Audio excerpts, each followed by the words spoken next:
They call it the red zone. It's that time between the start of fall classes and Thanksgiving break when more than half of sexual assaults against students happen. But I've been checking the IUPD crime log every day and keeping a record. Our partner on this story is the Arnolt Center for Investigative Journalism here at IU. Only 3 of 14 reported sexual assault incidents have come through in a campus alert. But that's not all. I just learned the IU Police Department made a change in policy to leave off the details in the public police log about where the reported assaults took place. I'll quote what they told me in just a moment. First, the backstory and why students are getting alarmed. There's heightened concern across campus, especially in the Greek system. In 6 weeks, IU has sent 3 crime notifications to students of reported rapes and sexual assaults. I feel very unsafe, and I think it's unfair that we have to feel this way as college girls. But the issue is worse than students at IU have been told. Of 14 sexual assaults reported since August 19th, 11 are reports of rape and 3 of sexual battery. So I've looked through the crime log, and all of these have occurred. There's this date reported and date occurred, have occurred since the beginning of the semester, allegedly. And I'm just curious why students don't seem to be aware of these numbers. Why are they not receiving emails for all of them?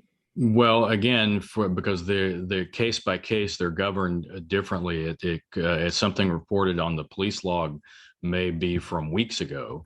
It's not an ongoing threat. And so not everything requires an IU notify, nor should we send out an IU notify to unnecessarily send something out that makes it seem as if it's an ongoing threat. The guideline is a federal law for higher education institutions called the Clery Act. What constitutes a Clery notice is really determined by federal law, and it has to come to a certain level, and it has very clear boundaries as to what we can and should release. IU spokesman Chuck Carney says rising reports may reflect rising sexual assault awareness. Something that is a report does not necessarily mean that there was something that rose to a criminal level. But 9 of the incidents, including 1 reported rape at Memorial Stadium on September 11th, are still listed as open cases. Of the 14 cases, 4 victims declined to prosecute. Sexual assault reports are rising at campuses nationwide. But the protest here at IU took a quieter form. All 22 IU sororities boycotted the traditional Greek events with fraternities last weekend. I think that they need to recognize their boundaries and recognize when a woman says no, they mean no. The boycott prompted a lengthy response on Monday from the Interfraternity Council. We agree that this is a very pervasive issue on our campus and has been for decades. But most importantly, we agree that this is an issue that needs to end. In the past, the IUPD police log has listed specific locations of reported sexual assault. Not anymore. Who would have information about whether this is a policy change? I can ask about that. The PIO for IUPD is Shannon Bunger, you could ask him. As we wait for an answer, the level of concern rises. I love going to fraternity parties, but it does make me very scared to know that there's people in the houses that have done terrible things that are not being held accountable for.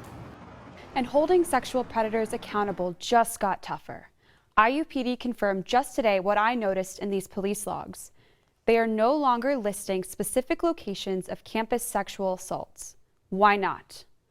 Here's what IUPD's Shannon Bunger told me this morning.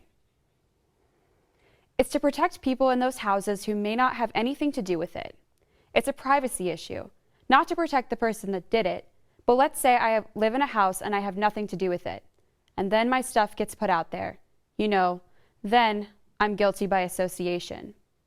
He goes on to say, the change has been made because it's a privacy issue.